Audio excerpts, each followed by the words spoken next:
esté aquí. Pido perdón a todos los cuores que rompí por el camino sin saber y lo advertí. Te quiero mucho, pero no sé qué hago aquí. Ay, pues le daría las gracias por su valentía, por su entrega al oficio, por sus ganas de aprender, de darlo todo, por haber tenido el coraje, ¿no? de llegar a Madrid. Yo no tenía ni un solo amigo en Madrid, no conocía a nadie. Me fui a la Resat, entré y me empecé a trabajar a la vez. Todo fue... Entonces, bueno, esa Elena con 19 que llegó a la ciudad en la que no quería vivir, porque para mí era un requisito que se viesen las estrellas y yo sentía que aquí no se veía nada, nada de nada, ni las estrellas ni nada más, pues solo tengo palabras de agradecimiento y le daría no sé, pues como una palmadita, ¿no? Y le daría las gracias por su coraje, por su valentía y por su amor al oficio. Pues mira, mi paso por la Resat fue muy peculiar. Tenía muchas ganas de entrar en esa escuela, pero a la vez, en la misma semana del acceso, que son 3 o 4 días de exámenes, de pruebas y demás, por las tardes hice un casting, y ese casting, pues al día siguiente me volvieron a llamar y al día siguiente otra vez. Entonces por la mañana iba a la Resat y por la tarde me veía con Alfonso Hungría y con todo su séquito y a los 3 días me dieron el papel. Compaginé ambas cosas. Bueno, llegué a la escuela, estuve como 3 semanas o 4 semanas yendo todas las horas del mundo a la escuela, pero enseguida empezamos a ensayar y ensayamos como 2 meses y luego el rodaje duró otros 2 meses y terminé como a mediados de enero, y cuando volví me dijeron que no podía volver, que ya había faltado mucho y que era un entrenamiento práctico y que no es como una carrera en la que te pasan los apuntes, y que había faltado más de la cuenta y tal. Entonces mis compañeros hicieron una manifestación y dijeron que si no me dejaban entrar, que ellos tampoco entraban. Entonces ahí mi profesora de actuación tuvo que ceder. Me hizo hacer de árbol durante 2 meses. Era un árbol en interpretación, solo me ignoró y me hizo un poco de bullying. Pero bueno, estaba en clase y mis compañeros, a pesar de ser un árbol, venían y me daban besos y me abrazaban. Es que estoy abrazando un árbol, y yo me sentía súper querida siendo árbol. Pero claro, luego me llamó Fernando León y ahí fue donde Vicente Fuentes, el director de la escuela, el jefe de estudios en ese momento, me dijo que era inaceptable que yo me fuese a hacer un rodaje. Entonces le dije que para mí era fundamental y además tenía que trabajar de alguna manera para poder sostenerme en Madrid, poder pagar mis gastos y para estar estudiando y vivir en una ciudad que no era la mía.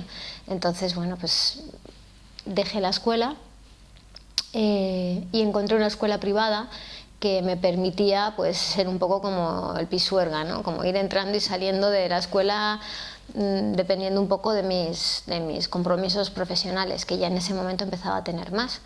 Y fui a la escuela de Juan Carlos Corazza, y eso fue pues mi primer año casi de llegar a Madrid, y desde entonces mantengo mi formación, mantengo el contacto directo con ellos, me preparo los personajes con ellos, entreno, hago seminarios, voy a clase, cuando puedo, claro. Cuando pues no tengo tiempo ni para lavarme el pelo, pues no. Sí, me di cuenta en ese primer trabajo que era súper difícil. O sea, yo tuve la suerte de tener un primer director que fue Alfonso Hungría, que me llevó de la mano y fue una delicia cómo me sentí cuidada y dirigida, y cómo me explicaron cómo era el mundo del cine, cómo se trabajaba, cómo era el oficio. Pero me di cuenta el primer día cuando llegué, me plancharon el pelo, me pusieron un ojo maquillado, unas mallas de leopardo, una chupa de cuero, me cortaron el flequillo, me dieron al niño con el que yo ya había creado un vínculo. El niño me vio con esas pintas y lloró, pegó berridos, o sea, era verme y yo, ¿qué soy yo? ¿Sabes? Y claro, yo decía, esto es muy difícil.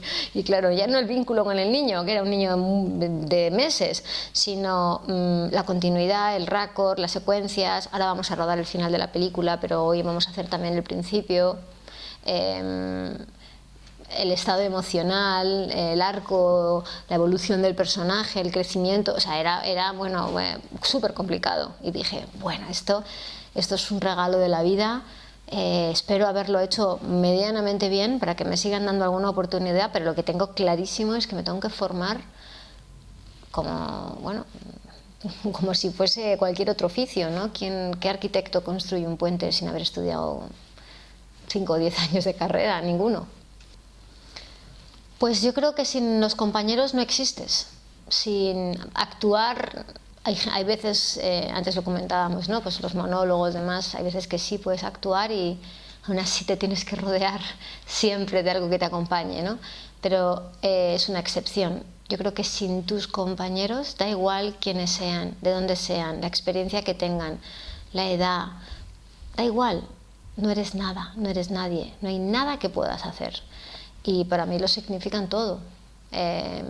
Es la base, si no miras a tu compañero, si no lo escuchas, si no lo respetas, si no estás vivo y despierto y atento a lo que está pasando, es un frontón, es como la nada, ¿no? Entonces creo que yo, por lo menos, hay otros actores que a lo mejor tienen otra manera de trabajar, pero yo no entiendo la interpretación sin el otro. Es que yo creo que estabais en la misma calle donde fui a hacer mi primer casting, Marqués de Valdeiglesias. Ahí estaba la productora Boca a Boca, si no me equivoco, que era la productora de África, habría que mirarlo. Pero sí, entonces estaba ahí la unión de actores, entonces yo dije, bueno, pues es súper importante. Esto en todos los países funciona así, tienes que formar parte del sindicato, ¿no? Y tienes que apoyarlo y te tienen que apoyar también. Esto es una cosa donde, otra vez, ¿no? Uno solo no hace nada, es el colectivo, ¿no? Es el sindicato, la fuerza, o es la unión, ¿no? O sea, es el lugar donde todos, desde donde todos sí confluimos y desde donde todos partimos, ¿no? Bueno, yo creo que Paula es un personaje muy imperfecto, es un personaje de una mujer con un deseo muy grande de ser madre, que de repente una noche volviendo a casa se encuentra con una niña abandonada en mitad de una carretera a la que nadie reclama y termina acogiéndola pues porque se crea un cierto vínculo especial. Entonces tiene un deseo absoluto de protegerla y de darle un confort, porque es una niña que ha sufrido mucho y vive dentro de un cuadrado de tiza que es su único espacio de seguridad, ¿no? Esa barrera de tiza tan débil, tan delicada, es una barrera infranqueable para ella. Al otro lado hay como una especie de precipicio y Paula sabe que Clara, esta niña, pues ha sufrido mucho, ¿no? Entonces, para mí hacer este personaje, no sé cómo lo hubiese hecho sin ser madre. Desde luego, la maternidad te cambia para siempre, te da otra dimensión que ni tus propias madres te pueden explicar, hasta dónde puedes querer, hasta dónde puedes sentir la necesidad de dar tu vida si hace falta y tu vida y todo lo demás, ¿no? por tus hijos. Y yo creo que es un poco lo que le pasa a Paula. Paula tiene mucho deseo de ser madre y se convierte en madre casi sin darse cuenta, ¿no? Había algo de crear este personaje desde lo más sutil, desde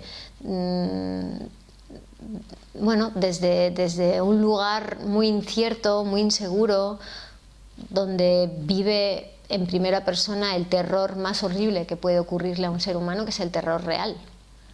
El terror que no tiene colmillos, ni pelos, ni babas de los monstruos de los cuentos, es el terror real, el que nos podemos encontrar en el día a día. Y me parecía interesante también formar parte de este proyecto porque, aunque yo no soy gran fan de las películas de sustos y de miedos, me parece que no está de más que nos recuerden que los monstruos existen y que pueden estar muy cerca de ti. O sea, a mí me gusta que me dirijan, a mí me gusta tener grandes compañeros al lado que te lo dan todo y que cuando tú estás, pues lo que son tus compañeros, ¿no? Para mí lo que significa, pues eso, estar para el otro y que el otro esté para ti, porque ¿de qué sirve si tú estás para el otro y otro es una pared? Pues es una depresión tan grande y una tristeza y una impotencia que también me ha pasado, ¿no? Entonces he tenido unos compañeros excepcionales, a un director con un talento brutal, nadie diría que es su ópera prima, Ignacio Tatay, por supuesto, que le pedí ensayar y luego se fue retrasando el proyecto y retrasamos mucho más de lo que todos pensábamos, pero no dejábamos de ensayar ni un día. No es que dijésemos, bueno, se ha retrasado 2 semanas, no, era como 2, estamos en la -4, entonces pues venga, vamos a aumentar 1 hora y media más todos los días de ensayo, entonces cada vez ensayábamos más y más. Entonces él ha hecho un trabajo soberbio con todos nosotros. Creo que incluso en esta película tenemos el gusto de haber trabajado con una niña de 6 años que era su primer trabajo, inglesa, no hablaba nuestro idioma, la película es en español, y ha sido una gozada poder trabajar con una niña actriz con un talento brutal, pero por supuesto bajo la mirada y la dirección de Ignacio, que ha sido magistral. Bueno, como decías, casi llevo 27 años trabajando, desde los 19, tengo 47, que son 28, ¿no?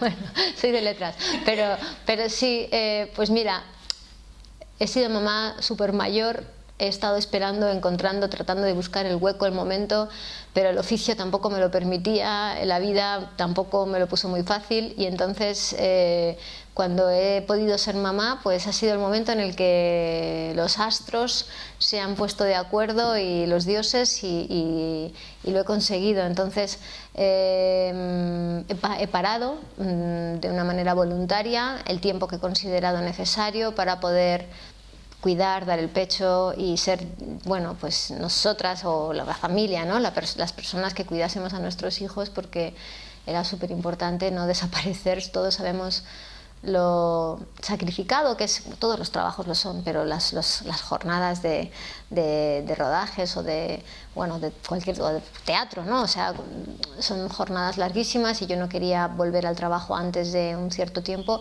Aún así, bueno, cuando son pequeños pues te los puedes llevar. He viajado mucho, he hecho trabajos internacionales y al principio pues nos íbamos, y ahora pues ya hay colegios y cosas por medio, entonces ahora todo es un poquito más peculiar, no digamos más complicado, pero aún así hay que seguir estableciendo ese frágil equilibrio, ¿no? Intentando conseguirlo. La intermitencia, como muy bien decías tú, sigue, es constante. Alguien me decía, eres una actriz consolidada estos días con tanta promoción, y decía, no, aquí nunca me he sentido consolidada, nunca he sentido que esto estaba hecho. Cada vez empiezas y sabes cuándo terminas, pero no cuándo te van a volver a llamar. Es parte del modus operandi, ¿no? O sea, esto va así. Hay veces que dices, esto no lo puedo gestionar de otra manera. Se llama miedo, se llama inseguridad, se llama incertidumbre, se llama planificarse bien para no pillarte los dedos con tu economía familiar, o bueno, no sé, es cuestión de tomarte las cosas con calma y e intentar otra vez eso, no salirse de esa línea delgada de la que a veces es fácil tropezar y caer, ¿no? Bueno, pues fue una de las cosas más bonitas que me ha pasado como actriz. Me llamaron y me dijeron que Woody Allen me quería para su próxima película, y yo estaba rodando en Barcelona con unas amigas actrices a las que no les podía contar nada. Vivíamos las 4 en un hotel porque éramos hermanas y nos teníamos que hacer hermanas en 3 días, y estábamos conviviendo mientras rodábamos, y de repente las 3 me dijeron, ¿qué te pasa? Y yo, ¡ah! Entonces fuimos a la habitación del hotel, les dije, me tenéis que ayudar, tengo que mandarle un vídeo a Woody Allen. Y me dijeron, ¿qué? Pero no podéis saber nada. No, vale. Y las 3 fueron 3 genias, hermanas, amigas del alma, otra vez 3 súper compañeras. Me grabaron el vídeo de Woody Allen en una de la habitación de ellas, en una de las habitaciones suyas, porque la mía era súper pequeña y súper cutre. Y yo, vamos a tu habitación, que mola, la mía, mira, pero estás aquí. Digo, bueno, sí, es que había 4 habitaciones y a cada una le ha tocado una habitación. Entonces fuimos a la habitación de una amiga, de una compañera. Me grabaron el vídeo para Woody Allen diciéndole que estaba encantada, que cuando nos veíamos, ¿no? Y entonces ahí empezó pues nuestra comunicación, que fue mínima. Yo me comunicaba con su productora, no podía decir nada a nadie. Me llegó un guión maravilloso a mi casa, lo disfruté de una manera inolvidable, y fue impresionante leerme su guión con una persona abajo en el portal de mi casa esperando a que le llamase cuando lo hubiese leído, porque por supuesto no se pueden copiar, no te lo mandan por email, te lo traen físicamente y físicamente lo devuelves.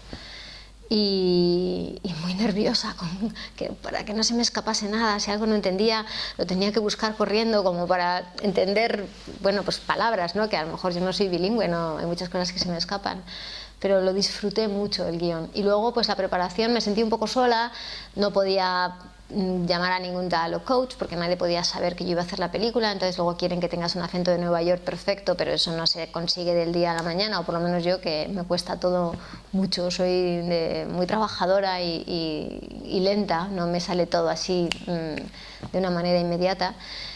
Y bueno, luego pues allí me impresionaba mucho y llegué muy asustada a ese rodaje, llegué como un poco frágil y me sorprendió su manera de encarar el trabajo, ¿no?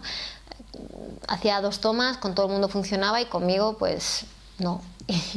Y yo el primer día dije, madre mía, esto va fatal, me van a echar, y lo pasé fatal, y de ahí, bueno, pues hubo muchos días muy complicados en los que venía y decía, me dirigía muy bien, tenía mucha razón, pero eran secuencias bellísimas, muy largas, de 12 páginas, 13 páginas. A veces seguir las secuencias era complicado y él mismo se aburría, me decía, pero sigues hablando o seguís hablando, y entonces el otro actor o yo le decíamos, vamos por la página 7, quedan 5. Oh, no, make it short, hazlo más corto, ¿no? Y entonces era como de, nosotros tenemos que hacer ahora una versión de tu guión, difícil, ¿no? Pero bueno, había momentos, él con mucha ironía y su manera de trabajar, bueno, pues a veces se dirige a los actores de una manera un poco peculiar. En ese caso me tocó a mí, siempre lo hace con alguien. Lo he visto con otros directores consagradísimos, que de repente hay alguien con quien tienen una manera de dirigirse que no es, pues quizás lo más correcto. Y cuando lo ves que se lo hacen a los demás es horrible. Cuando te lo hacen a ti te quieres morir directamente, pero noté el apoyo y el respaldo de todos los compañeros que tenía al lado. Sin su apoyo creo que me hubiese ido a la fuga, no sé, me hubiese fugado de San Sebastián, me hubiese hecho alguna cosa. Yo no elijo los proyectos por los personajes que yo tengo que interpretar, sino por la historia en sí. Hay veces que he leído personajes que eran interesantes, pero la historia no aportaba nada. Principalmente porque a veces los personajes femeninos están de relleno y casi es mejor que los quiten.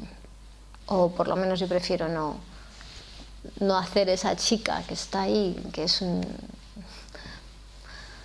personaje, sí, funcional, pero que tampoco tiene así, no tiene un aporte y un crecimiento personal, ni es un personaje así que digas, qué guay esta tía, ¿no? Qué mala leche tiene, o qué interesante es, o qué... Entonces, bueno, ¿qué tiene que tener? Tiene que interesar. O sea, yo siempre pienso en el público. A mí me encanta ir al cine, pero me parece que el público para mí es bueno, pues para quien yo trabajo, ¿no? Primero para mis directores que me dan la confianza y luego pues para ellos. Entonces considero que son gente interesante, inteligente, que pueden pensar, que pueden deducir, que también se defraudan con mucha facilidad. Entonces pienso si a mí me gustaría ver esa película y me gustaría verme a mí como actriz pues en ese personaje. Entonces si me resulta interesante, creo que se pueden emocionar, creo que les puede hacer pensar o crecer o simplemente pasar un buen rato, pues hay elementos que me pueden ayudar. Pero vamos, básicamente también lo que me pasa es que los guiones me eligen a mí. Te enamoras, es como dices, ¿por qué me enamoro de ti? ¿Sabes? O sea, yo no quería enamorarme ahora y de repente me he enamorado. Pues esas cosas pasan, ¿no? Y con los guiones ocurre lo mismo. Llega un guión y dices, jolines, si es que yo ahora no podía trabajar, tenía planes para hacer no sé qué y ¡pum! Llega el proyecto y dices, lo tengo que hacer. Sí, yo creo que, no sé, yo no he hecho un estudio ni estás mucho más documentada tú, ¿no? Pero en lo que a mí respecta, me parece que los personajes que he ido interpretando son referentes y de hecho lucho porque de repente luego los guiones se modifican, lees una cosa y cuando vas a rodarlo dices, ¿qué ha pasado? ¿Por qué ahora hablo así? ¿Por qué soy así? ¿Esto quién lo ha escrito? ¿Quién lo ha retocado? ¿No? Yo quiero volver al guión original, al que yo leí y eso es lo que yo quiero hacer. Pues eso también ocurre a veces. Me parece que, como muy bien dices, los personajes femeninos tienen que enseñar, tienen que aportar, tienen que ser referentes, tienen que seducir, tienen que enamorar y no tienen que dejar de ser apetecibles. Me parece que, o por lo menos esa es mi sensación, que las personas, todas, hablo en genérico, o sea, el ser humano aprende y crece y se hace más apetecible todo, ¿no? Cuando vamos cumpliendo años. O sea, una mujer con vida, con rostro de alguien que va envejeciendo, que va teniendo huellas en la cara de su vida, de sus momentos más maravillosos y de los no, pues porque todo se nota en la cara, todo se queda, eso es un grado más, eso te da una experiencia y te da una manera y una visión de la vida que no tienes con 10 ni 15 años menos, ni 30, claro. Pues no lo sé, nunca me lo había planteado. Yo creo que todos los personajes que he hecho siempre digo, si los pudiese volver a hacer. Porque soy muy exigente y muy perfeccionista, pero no lo sé, creo que han llegado en los momentos acertados. No me planteo si ahora volviese a hacer Wonder Woman, ¿no? Pues seguramente cambiaría muchas cosas, pero lo hice cuando me llegó. En las mujeres, ¿no? Te refieres, porque en los hombres les resulta súper atractivo. Pues no sé, yo intento criticar cuando eso ocurre y ya no solamente en el cine, ¿no? Vas a hacer una sesión de fotos y pides por favor que no te retoquen mucho y cuando ves las fotos dices, antes conseguíamos que nos enseñasen las fotos retocadas para ver si las aprobábamos o no, ahora ya ni eso, porque todo el mundo pide menos retoque. En la última película que he estrenado este pasado viernes, Jaula, se ve el rostro de una mujer, bueno, en un viaje personal donde le pasa absolutamente de todo y se ven, bueno, pues todo tipo de imperfecciones, como ella misma, ¿no? Como el personaje en sí, una mujer que llega hasta el final de las consecuencias y que se toma la ley por su mano y que atraviesa, bueno, pues una situación tremendamente vulnerable por defender a una niña pequeña, ¿no? Entonces ahí se me ve la cara, o sea, yo nunca en mi vida he visto, además una pantalla gigantesca, lo ves todo multiplicado por, no hay aumento, cristal de aumento, espejo de aumento que te muestre esa realidad, ¿no? Y lo veía y decía, qué bien, qué alegría que se me vea que me cuelga piel debajo de la barbilla, porque es así, y esta tía en este momento le cuelga la vida entera, cuelga ella de un hilo, ella es un trozo de piel que cuelga, ¿no? Porque no queda nada de mi personaje ahí, está tan hecha polvo, ¿no? Está tan que no me imagino esa secuencia con una luz, relleno y todas las otras cosas, ¿no? Que se pueden hacer o que uno se puede hacer. Entonces me parece que está bien que se muestre, que eso aporta credibilidad, realismo y que me enorgullece, ¿no? Claro, luego dices, qué poco me cuido. Debería hacer más como, bueno, un poquito más, ¿no? Es que yo, o sea, voy de un extremo al otro, yo no, o sea, no sé ni lo que es la crema hidratante a veces, un desastre absoluto, pero bueno, ya iré cuidándome un poco más con los años. Bueno, trabajar con Pedro fue otro gran regalo. Me pasó lo mismo, ¿no? Cuando me llamó Esther García, estaba en París rodando y me dijo que Pedro quería probablemente contar conmigo para su próxima película. Pasaba un policía por la calle y le abracé. Le dije, perdona, te voy a abrazar. El señor casi me detiene. Bueno, luego le conté lo que me había pasado y empatizó conmigo y dijo, no está loca. O sea, es una chica, es una actriz española que le ha pasado algo muy grande. Me dijo, felicitaciones y tal. Y ya seguí por otro lado y dije, Dios mío, acabo de abrazar a un policía por la calle. Pero es que estaba sola y no tenía otra manera de expresar mi alegría, ¿no?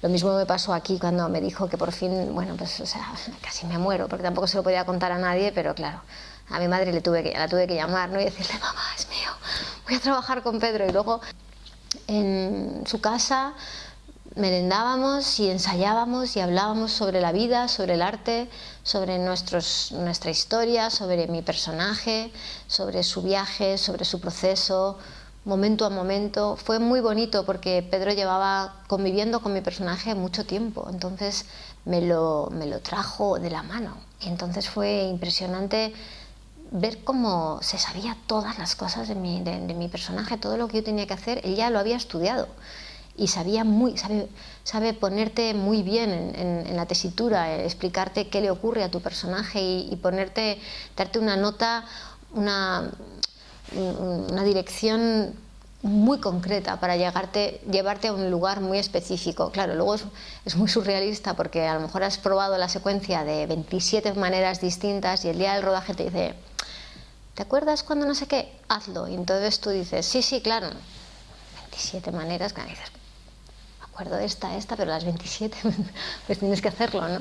Y bueno, si no lo sabías, pues por supuesto ahí estaba él para seguir pidiéndote, pero me llevé muy bien con él, fue muy agradable la experiencia, disfruté mucho de trabajar, sobre todo con Antonio Banderas y con Marisa Paredes, por supuesto, pero vamos, mi compañero casi del día a día era, bueno, esa habitación a solas, el yoga y Antonio, ¿no? Y fue un viaje para mí, la disfruté mucho esa película. Muchos días Pedro venía y me decía, ¿cómo es posible que estés tan contenta todos los días con el personaje tan horrible que estás haciendo? Y le dije, esto para mí es un sueño. Luego yo entro, un regalo, entro y voy hasta lo más oscuro y más horrible, que es lo que me has pedido que haga, pero en cuanto dicen corten y yo vuelvo a veros a todos y te oigo, me tengo que contener porque me pasaría el rodaje emocionada y abrazándote y besándote, y tampoco es para... Me decía, no, déjalo, no seas babosa. No lo sé, eso se lo tienes que preguntar a las mujeres de Hollywood. Yo fui, hice un ratito una cosa y me volví, y eso lo he hecho otras veces. Me trataron muy bien, me pareció que era una peli donde a Patty Jenkins, que luego resultó ser una grandísima película que vio el planeta entero y que tuvo un éxito de taquilla monumental, ¿no? Sin pretenderlo, porque era una peli, un poco peli de estudio, pero Patty Jenkins es una directora, es una autora, ¿no? O sea, quiso hacer una peli muy personal y me da la sensación de que no le dejaron toda la libertad que ella necesitaba o pedía, ¿no? Como directora de un imperio tan grande, con una protagonista que no había hecho prácticamente nada y que le hizo un trabajo soberbio. Y también pasaba un poco con mi personaje. Mi personaje también era una mala malísima, como muy bien dices tú, que manejaba más hilos. Lo que pasa que siempre que era una mujer la que metía mano, les daba miedo. Y les daba miedo que se nos escuchase tanto, y fue difícil hacerse un poco de hueco ahí. De hecho, mi personaje pues tenía alguna secuencia que fue eliminada. O sea, me parece la cosa más absurda del mundo. O sea, un actor no tiene por qué arrastrar sus raíces y sus orígenes a la hora de hacer soñar a las personas. O es que cuando nosotros soñamos preguntamos a los personajes que salen en nuestros sueños dónde han nacido y cuáles son sus raíces y cuáles son sus orígenes. Si entras en la ficción y la actriz ha hecho un trabajo soberbio, ¿qué más da de dónde sea? O sea, que bravo por Brad Pitt y sobre todo por Ana de Armas por hacer un trabajo magistral. Estoy deseando verla. Me parece que me gusta el sentido común. Me parece que es la norma con más peso, ¿no? O sea, para moverse en la vida y valorar las cosas y analizarlas y no sé, y seguir tus propios instintos, ¿no? Y moverte como de una manera libre, sin dejarte tampoco pues manipular por lo que se considera que es lo correcto o lo no correcto. Y desde luego yo creo que si piensas que actuando de una manera u otra o siguiendo a una gente u otra te van a llamar más o menos, pues no lo sé, yo igual me equivoco, pero creo que siempre he seguido mi instinto y que eso me ha funcionado de alguna manera. Y eso, pues tampoco siguiendo mucho las normas de esta industria ni de este mundo, porque nunca lo he hecho. Existen. ¿Sí? Sí, claro, me llaman para cosas y... no, espera, es que no tienes redes sociales. No, entonces no y tal. Entonces digo, pues menudo trabajo, ¿no? Si te llaman para hacer algo y depende, no como actriz, o sea, no para interpretar, sino pues pierdes muchas ofertas y muchas cosas, claro, porque ahora funcionan las cosas de otra manera. Pero... me parece bien la herramienta y me parece bien la manera de conectarse con la gente cuando te puede ayudar. A mí no, o si me van a llamar por el número de seguidores que tenga además estos seguidores luego se pueden comprar, ¿no? No hay una cosa de estas que sigues los likes y que compras, o sea, yo no entiendo nada de esto, pero por lo poco que he escuchado me parece que es todo no sé, es todo una farsa, ¿no? Entonces me da miedo que las personas que están empezando a pensar, a tener sus propios juicios y a tomar sus propias decisiones se guíen por algo que es tan frágil y tan superfluo, ¿no? Porque si nos movemos ahora por, no sé, el otro día he escuchado a una psiquiatra cómo los jóvenes sienten verdadera adicción por ver cuántos likes tienen, por ver cuántos seguidores tienen. El cerebro genera una hormona que se llama la dopamina, que te genera un instante como de felicidad. Lo que pasa es que eso solo te convierte en un adicto a que eso ocurra y ocurra y ocurra, y cuando deja de ocurrir o cuando tienes menos de lo que consideras que tienes que conseguir hoy, el bajón es tremendo. Entonces me parece una droga peligrosa, igual me matan por decirlo así de esta manera, pero si esto es una herramienta de trabajo para actuar, yo tengo que dedicarme a otra cosa, porque es que lo voy a hacer fatal. Además es que no podría tener una red social, no soy la persona, y mi jefa de prensa se iría de su trabajo si le digo que me tiene que llevar a mí una red social, porque la liaría parda el primer día. Deseando de volver al teatro. La última vez que hice teatro fue en Reykjavik. Me tuve que ir ahí a hacer teatro en islandés y en inglés, y luego irme de gira a México con los islandeses y de la mano de Gael García Bernal, que fue una experiencia mágica, única, irrepetible. Llenar el teatro 7 días a la semana, porque los islandeses no paran. Yo decía, oye, ¿y los lunes qué tal? Me decían, ¿los lunes? ¿Qué pasa los lunes? Digo, los lunes no hay teatro. Y me decían, será en tu país, chaval, aquí tenemos full house every day. Y yo, genial. Entonces, claro, estuvimos 3 meses llenando el teatro y no había pausa, era muy divertido, fue un trabajo muy, muy gratificante. Y bueno, ya la gira en México con los actores islandeses que pensaban que el DF era igual que Reykjavik, pues maravilloso, muy divertido, la verdad. Me sorprende la vida, el día a día. Anoche recibí un email en un idioma que no hablo, ofreciéndome una cosa, y solamente leer el email y ver qué me estaban ofreciendo, dije, bueno, mañana me levanto y lo vuelvo a leer. Entonces, así es mi vida, ¿no? Mi reto es mantenerme, la constancia, seguir trabajando, seguir preparándome como actriz. Nunca se sabe todo, nunca estás del todo formada. Me encantaría cumplir